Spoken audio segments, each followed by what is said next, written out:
Salam Bapak Ibu Saudaraku yang saya kasih di dalam nama Tuhan Yesus. Salam damai sejahtera. Di mana di pada pagi hari ini kita berjumpa lagi oleh karena penyertaan pelindungan Tuhan.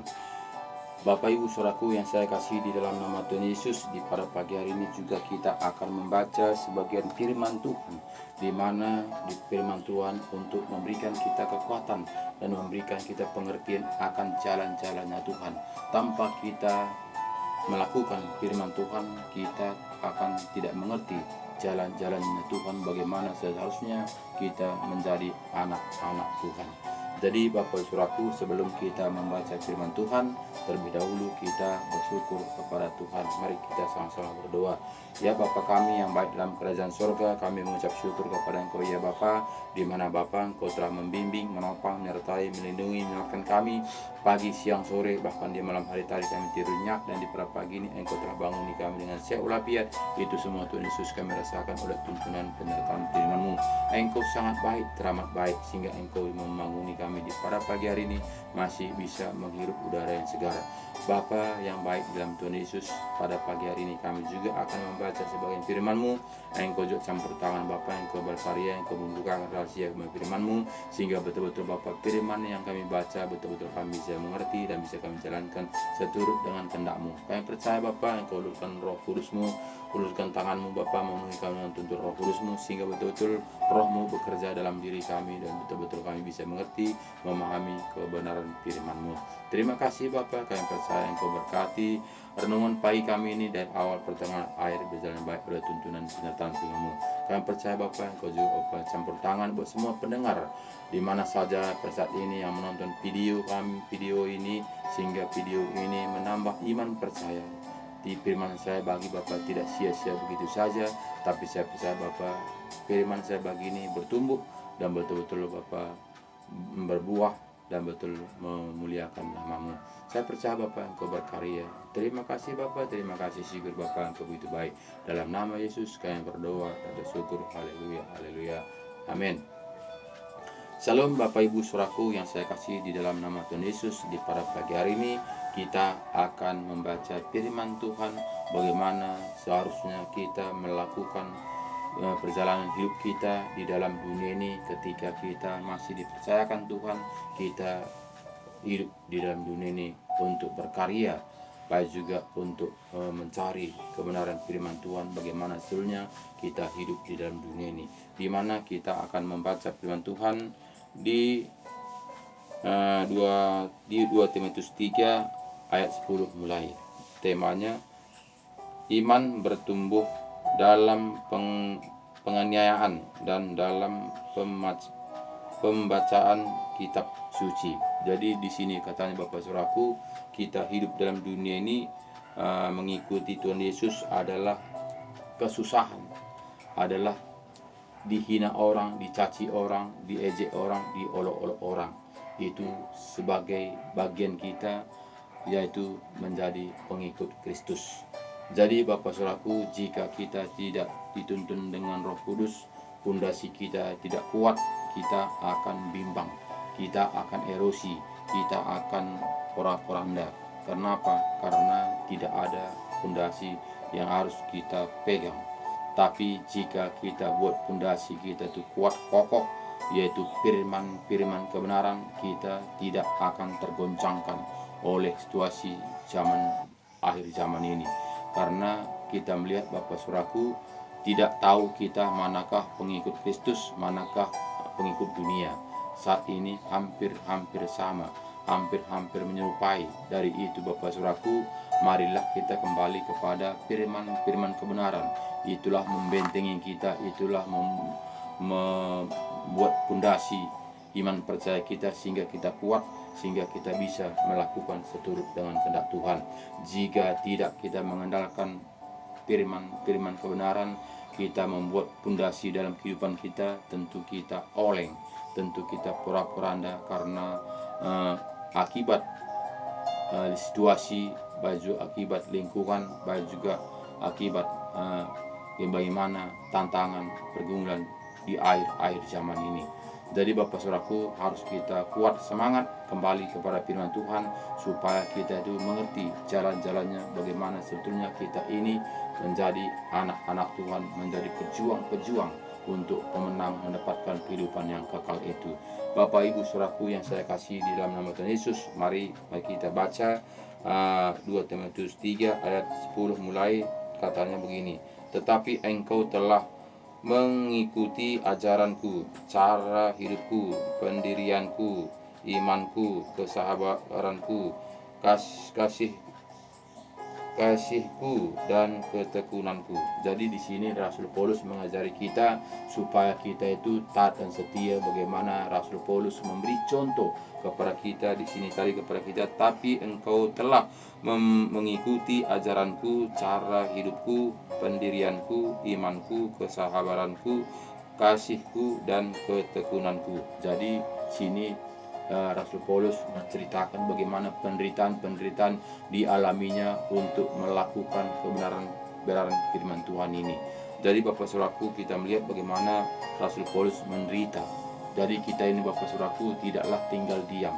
Tidak kita hanya mengatakan saya sudah selamat, saya punya iman, saya percaya bahwa saya ini sudah mendapatkan kehidupan yang kekal. Jadi itu jangan kita merasa senang dulu Bapak Saudaraku jika kita tidak melakukan firman Tuhan dengan taat dan setia. Jadi itu menjadi pertanyaan buat kita. Jadi tidaklah asal percaya sudah selamat. Kenapa? Karena ada jalan yang harus kita tempuh. Karena Yesus tahun 2000 lalu sudah memberi jalan, sudah memberi contoh, sudah memberi petunjuk apa yang harus kita lakukan. Jadi tidaklah seperti manusia mengatakan asal percaya kamu selamat.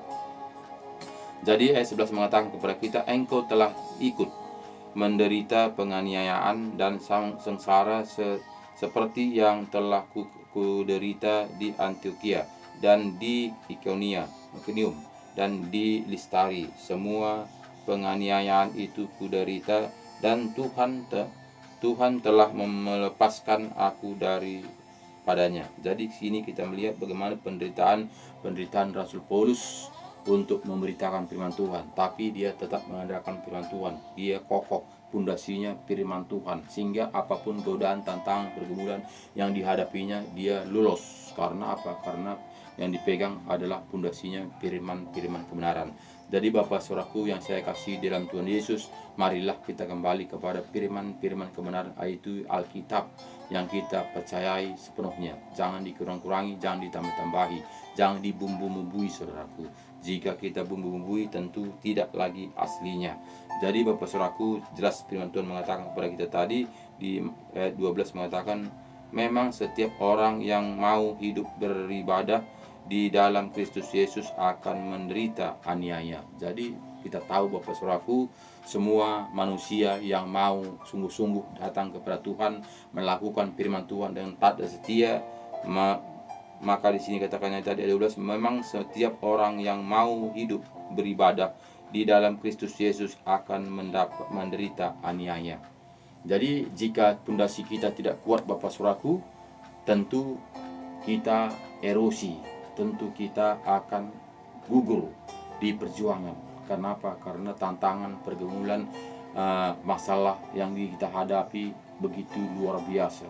Tapi jika ada pondasi kita kokoh, yaitu Alkitab, firman kebenaran, apapun goncangan itu, apapun masalah itu, kita akan kuat. Karena apa? Roh Tuhan akan menyertai, membimbing, melindungi kita untuk menyeberangi liku-liku kehidupan ini. Jadi Bapak Saudaraku yang saya kasih di dalam nama Tuhan Yesus, jangan kita mengatakan kita ini selamat, kita ini sudah menjadi milik Tuhan. Jadi kita tenang-tenang saja, bukan karena usahamu, bukan karena gigihanmu, bukan karena kehebatanmu, tapi karena kasih karunia. Memang betul sedemikian rupa Bapak Saudaraku, tapi ada endingnya. Jika kita menerima Yesus menjadi juru selamat pribadi kita, di situ kita mati. Memang betul sama seperti Yesus di kayu salib, di mana sebelah kanannya ketika di situ dia percaya, dia bersama-sama berangkat ke taman Paradis. Jadi tidaklah seperti itu. Kita masih ada kehidupan. Ketika kita menerima Yesus menjadi juru selamat pribadi kita, ada lagi jalan yang harus kita tempuh. Jadi jika di jalan yang kita tempuh ini tidak sesuai dengan firman Tuhan, tentu kita akan lalai, tentu kita akan nyasar. Jadi Bapak Saudaraku, harus kita kembali kepada petunjuk, yaitu Alkitab, supaya kita jangan nyasar jalan menuju kehidupan yang kekal itu. Jadi Bapak Saudaraku, harus kita kembali kepada Alkitab seturut dengan apa yang diajarkan Tuhan Yesus kepada kita.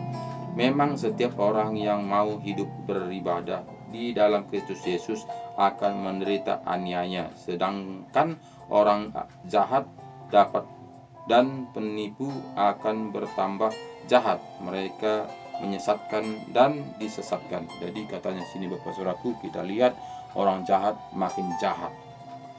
Kita melihat Bapak Saudaraku saat ini orang jahat makin jahat.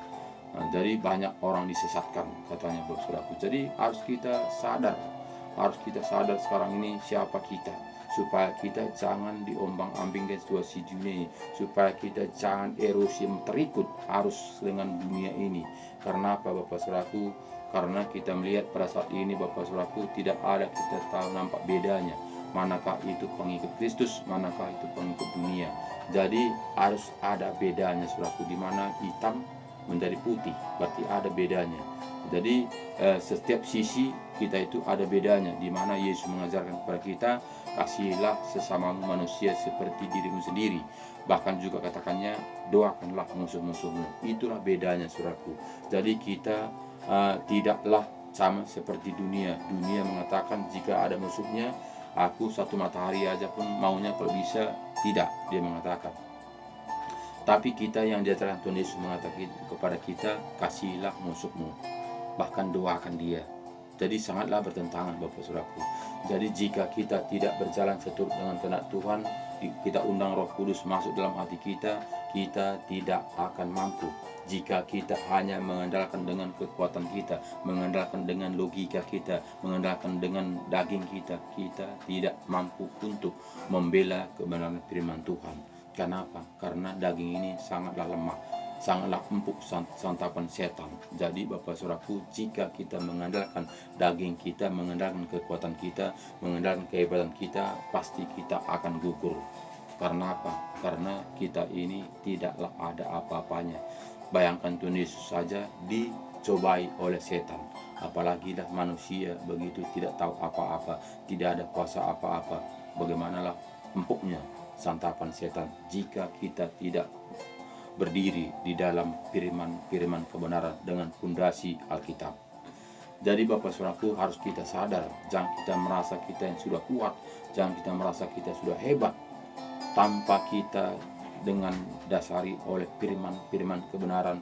Fondasinya adalah firman, kita tidak akan kuat. Kita ini tidak ada apa-apanya, kita ini tidak bisa berbuat apa-apa. Tapi jika kita dasarnya firman Tuhan, fondasinya firman Tuhan, kita akan kuat. Karena bukan kita yang kuat, tapi Tuhanlah yang kuat. Tuhanlah yang membela kita. Roh Tuhan yang disatukan, dimateraikan dengan roh kita inilah membela kita, menuntun kita, menyertai kita, menopang sepanjang kehidupan kita sehari-hari, sehingga kita kuat, kokoh berdiri seperti kehendak Tuhan. Bapak, Ibu, Saudaraku yang saya kasih di dalam nama Tuhan Yesus, tidak ada pilihan lain jika kita memang betul-betul mau mengikut Yesus, mendapatkan kehidupan yang kekal itu. Tidak ada pilihan lain, harus kita melakukan seturut dengan surat yang dijanjikannya, jalan yang ditunjukkannya, firman yang diberikannya kepada kita. Jadi tidak lagi ada alasan karena begini dan begitu dan sebagainya. Tapi Tuhan Yesus sudah berfirman, di mana tahun 2000 lalu dia datang ke dunia ini untuk mengajari kita, memberi petunjuk jalan yang harus kita jalani. Bapak Ibu saya kasih di dalam nama Tuhan Yesus, marilah kita kembali kepada firman Tuhan, supaya kita ini kuat, supaya kita mampu untuk berjalan dengan seturut dengan kehendak-Nya. Jadi ayat 14 mengatakan kepada kita, tetapi hendaklah engkau tetap berpegang pada kebenaran yang telah engkau terima dan engkau yakini, dengan selalu mengingat orang yang telah mengajarkannya kepadamu. Ingatlah juga bahwa dari kecil engkau sudah mengenal Kristus, kitab suci yang dapat memberi hikmat kepadamu dan menuntun engkau kepada keselamatan oleh iman kepada Kristus Yesus. Jadi sini Bapak Saudaraku, ingatlah engkau sudah dituntun dari semenjak kecil. Artinya Bapak Saudaraku, bukan semenjak kita bayi, tapi kita itu semenjak kita menerima Tuhan Yesus menjadi juru selamat pribadi kita, itu namanya kita itu lahir baru. Dari situlah kita itu mengenal Tuhan Yesus. Berarti kita situ masih bayi. Artinya kita itu ketika kita menerima Yesus menjadi juru selamat pribadi kita dibaptis, kita ditenggelamkan, kita dibangkitkan, sehingga kita menjadi lahir baru, di mana dosa-dosa lama kita sudah ditenggelamkan, sudah dikubur, dan kita bangkit untuk manusia baru. Jadi Bapak Ibu Saudaraku, manusia kecil ini artinya kita itu baru bertumbuh, baru mengenal Tuhan Yesus. Jadi kita itu harus kita mengingat firman-firman yang kita baca ini dan kita tekuni, taati dan setia, supaya kita itu bertumbuh seturut dengan kehendak Tuhan. Tidak kita tergoda oleh tawaran-tawaran dunia, tidak kita tergoda oleh situasi dunia lingkungan kita, tapi kita tahu jati diri kita, siapa kita sebenarnya. Karena apa? Karena firmanlah kekuatan kita, karena pondasi kita adalah Alkitab yang kita percaya sepenuhnya. Dari itu kita tidak akan tergoyahkan, kita tidak akan bisa diporak-porandakan oleh dunia ini. Jika kita mengandalkan kekuatan kita, tentu kita akan hanyut bersama-sama dunia ini.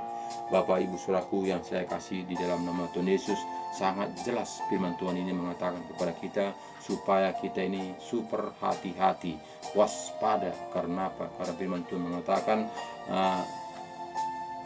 domba berbulu singa berbulu domba. Waspadalah. Itu firman Tuhan mengatakan kepada kita. Sehingga sering kita menganggap kita ini sudah benar. Seringkali kita menganggap kita ini sudah duduk di tempat yang berikan Tuhan kepada kita. Karena apa? Karena kita tidak mau mengoreksi diri kita seturut dengan firman Tuhan. Jika kita mau mengoreksi diri kita dengan firman-firman kebenaran ini, sehingga kita tahu di manakah posisi kita, di manakah kita duduk saat ini, di manakah kita berjalan saat ini. Jika kita tidak mau mengoreksi diri kita dengan firman Tuhan ini, tentu kita tidak tahu, karena petunjuk adalah Alkitab, karena kaca cermin adalah Alkitab. Jadi apapun kata orang, jika kita lihat muka kita ini ke cermin, kita tahu apa yang ada di muka kita. Jadi tidaklah kita percaya apa kata orang ada bercak di mukamu, tapi ketika lihat kita di kaca tidak ada bercak, jadi kita tidak akan percaya. Karena apa? Karena itu hanya omong kosong. Kenapa? Karena kita sudah lihat diri kita di cermin. Begitulah juga kita Bapak Saudaraku, apapun kata orang, jika kita memang mengandalkan firman-firman kebenaran, pondasinya adalah Alkitab, kita tidak akan bimbang. Apapun kata orang, kita tetap pegang kokoh dengan setia melakukannya firman-firman kebenaran ini. Kita akan mendapatkan janji-janji Tuhan, yaitu mengatakan kita ini adalah ahli waris. Bapak, Ibu, Saudaraku yang saya kasih di dalam nama Tuhan Yesus, bukanlah kerajaan surga aja yang diwariskan kepada kita, tapi pekerjaan-pekerjaannya juga diwariskan kepada kita, karena kitalah generasi penerus. Kitalah yang melakukannya, di mana firman Tuhan mengatakan di Yohanes 14 ayat 12 katakannya kepada kita, bahkan jelas firman Tuhan mengatakan kepada kita, jika engkau percaya kepadaku, engkau akan melakukan pekerjaan-pekerjaan yang aku lakukan, bahkan lebih daripada itu engkau kerjakan, sebab aku pergi ke rumah Bapa. Itu kata Tuhan Yesus. Jadi pesan itu katakannya kepada kita, supaya kita itu melakukan seturut dengan kehendak Tuhan, apa yang dikerjakannya dulu. Jadi kitalah generasi penerus itu, kitalah meneruskan pekerjaan-pekerjaan Tuhan yang ditinggalkannya di dunia ini. Jadi Bapak Saudaraku yang saya kasih di dalam nama Tuhan Yesus, kita tidak tinggal diam. Kita tidak hanya mengatakan saya sudah selamat, saya sudah mendapatkan kehidupan yang kekal. Saya sudah menjadi anak-anak Tuhan. Saya sudah menjadi orang Kristen, pengikut Kristus. Jika kita tidak melakukan firman-firman kebenaran ini, Bapak Saudaraku, itu menjadi pertanyaan. Kenapa? Karena jelas firman Tuhan mengatakan kepada kita, Matius 10 ayat 20 mengatakan akan kelihatan dari buahnya. Jadi cukuplah Bapak Saudaraku, jelas firman Tuhan ini mengatakan kepada kita supaya kita itu betul-betul melakukan seturut dengan kehendak Tuhan. Karena firman Tuhan mengatakan jelas di sini Bapak Saudaraku, di Matius 10 ini kita ulang-ulangi Saudaraku, karena firman Tuhan ini jika kita ulang-ulangi kita akan nangkap, kita akan ingat firman Tuhan ini Saudaraku. Karena di sini katanya kepada kita, karena bukan ayat 20, Matius 10 ayat 20, karena bukan kamu yang berkata-kata. Matius 10, Matius 7, salah. Matius 7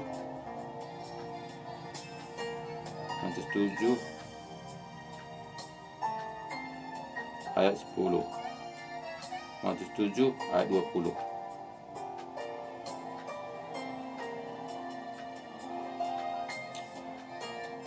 Jadi dari buahnya lah kamu akan mengenal mereka.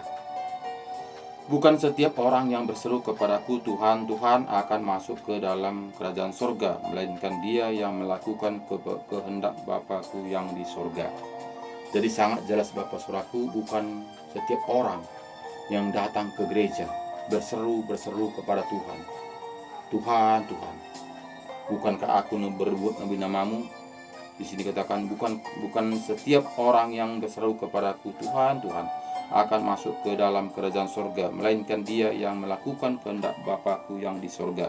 Pada hari terakhir banyak orang akan berseru kepadaku Tuhan, Tuhan, bukankah kami berbuat demi namamu dan mengusir setan-setan demi namamu dan mengadakan banyak mukjizat demi namamu? Juga pada waktu itulah aku akan terus terang kepada mereka dan berkata, aku tidak pernah mengenal engkau, enyahlah daripadaku kamu sekalian pembuat kejahatan.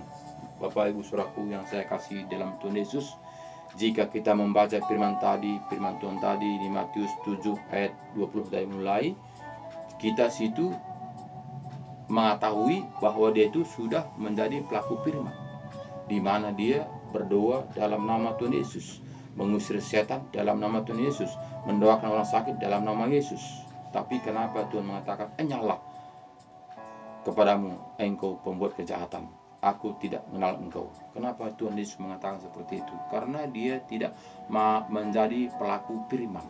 Padahal kita melihat secara kasat mata kita, dia sudah melakukan firman kebenaran. Tapi dia hanya pilih-pilih. Hanya dia mau firman-firman itu adalah firman seturut dan kehendaknya, bukannya seturut dengan kehendak Tuhan. Jadi makanya bila jelas tadi katanya kepada kita tadi di ayat 21 tadi kepada kita tadi katakannya, bukan setiap orang yang berseru kepadaku Tuhan, Tuhan akan masuk ke dalam kerajaan surga, melainkan dia yang melakukan kehendak Bapa-Ku yang di surga. Jadi yang melakukan firman kebenaran ini Bapak Saudaraku, bukan hanya berseru saja, bukan hanya kita ke gereja saja, bukan hanya kita berkumpul untuk cerita tentang firman saja, bukan. Tapi jika kita tidak melakukan kehendak Bapa kita di surga, kita tidak akan mendapatkan kehidupan yang kekal itu. Enyahlah katanya, enyahlah kamu pembuat kejahatan. Jadi Bapak Saudaraku, tidaklah segampang apa kata manusia kita hidup mendapatkan kehidupan yang kekal ini. Memang kalau jika kita menjadi orang Kristen hanya KTP, memang segampang apa yang dikatakan manusia, cukup beribadah saja, cukup kamu menjadi anggota, kamu bayar kewajiban kamu tetap menjadi anggota gereja. Itu aturan dunia, bukannya aturan Tuhan Yesus. Bapak Ibu Saudaraku yang saya kasih dalam nama Tuhan Yesus, kita ini perlu mengikuti aturan Tuhan Yesus, bukan aturan gereja, bukan aturan manusia. Tapi kita ini bila kita memang mau mendapatkan kehidupan yang kekal itu adalah kita mengikuti aturan-aturan Tuhan Yesus, bukan aturan-aturan manusia. Jika kita hanya mengikuti aturan-aturan manusia, berarti pengharapan kita hanyalah mengikuti di dunia ini saja. Tapi kita tidak mendapatkan kehidupan yang kekal. Memang di dunia ini kita akan dipelihara. Karena apa? Karena jelas juga firman Tuhan mengatakan kepada kita, di mana di Yohanes 15 jelas katakannya kepada kita supaya kita itu mengerti bahwa kita itu akan dikasihi. Yohanes 15 ayat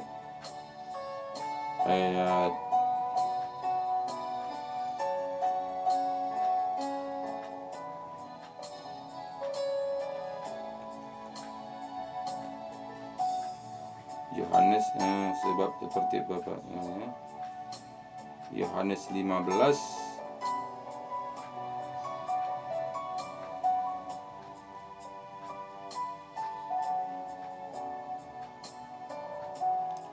jikalau dunia Yohanes 15 ayat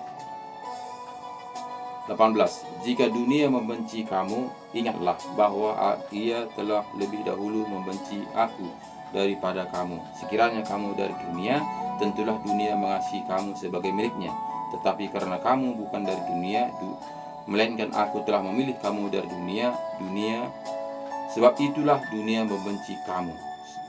Ingatlah apa yang telah kukatakan kepadamu, seorang hamba tidaklah lebih tinggi daripada tuannya. Jadi sangat jelas di sini saat tadi katanya kepada kita saudaraku, jika kita anak dunia, tentu kita dikasihinya sebagai miliknya.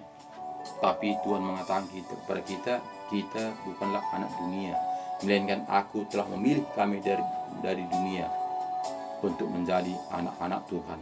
Jadi kita itu tahu siapa kita. Jangan kita tahu sama seperti dunia ini.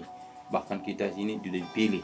Sangat jelas firman Tuhan mengatakan kepada kita tadi, ingatlah apa yang ayat 19, sekiranya kamu dari dunia, tentulah dunia mengasihi kamu sebagai miliknya.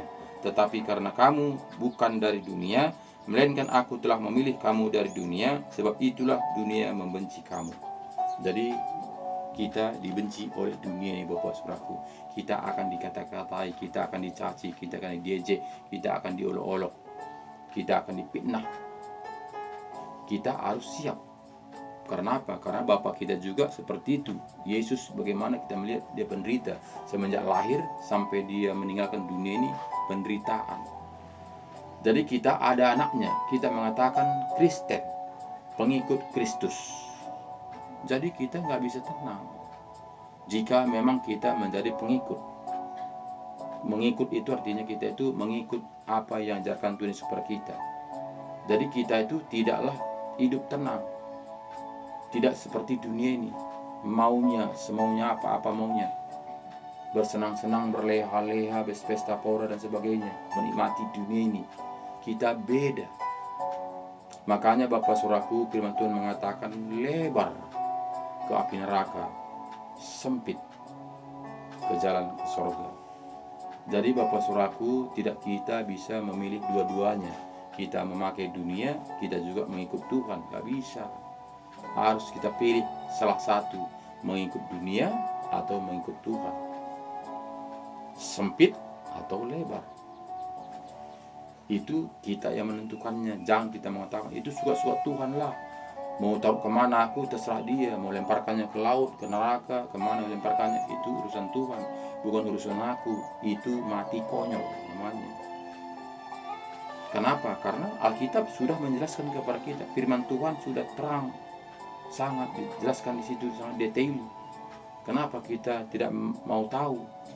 Berarti kita tidak menghargai nyawa kita tidak menghargai roh kita tidak peduli. Ya suka-suka Tuhan lah, mau kemana aku taruh. Itu namanya membodohi diri sendiri.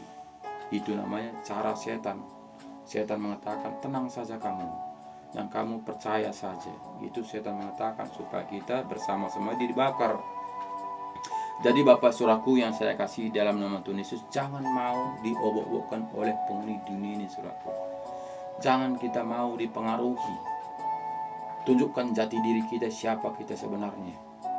Jangan kita terpengaruh oleh dunia ini, saudaraku, sehingga kita erosi, sehingga kita tidak tahu di mana jati diri kita, tidak tahu di mana perjalanan kita, apa yang harus kita lakukan. Bapak Ibu saudaraku yang saya kasih di dalam nama Tuhan Yesus, jelas firman Tuhan mengatakan, Bapak saudaraku, ingatlah juga bahwa dunia dari kecil engkau sudah mengenal kitab suci yang dapat memberi hikmat kepadamu dan menuntun engkau kepada keselamatan oleh iman kepada Kristus Yesus. Segala tulisan yang diilhamkan Allah memang bermanfaat untuk mengajar, untuk menyatakan kesalahan, untuk memperbaiki kelakuan, dan untuk mendidik orang dalam kebenaran. Dengan demikian tiap-tiap manusia kepunyaannya Allah diperlengkapi untuk setiap perbuatan baik. Jadi sini kita diperlengkapi oleh firman Tuhan, kita itu membuat kebaikan. Kita diperlengkapi, Tuhan Allah sudah memperlengkapinya. Apakah bisa? Itu jika kita dengan daging kita itu tidak akan bisa. Tapi jika kita berjalan seturut dengan Roh Kudus akan menuntun, membimbing kita, memampukan kita seturut dengan kehendak-Nya. Jadi tergantung kita di mana posisi kita saat ini. Apakah kita mau melakukan firman Tuhan dengan taat dan setia, kita akan menjadi ahli pengwaris.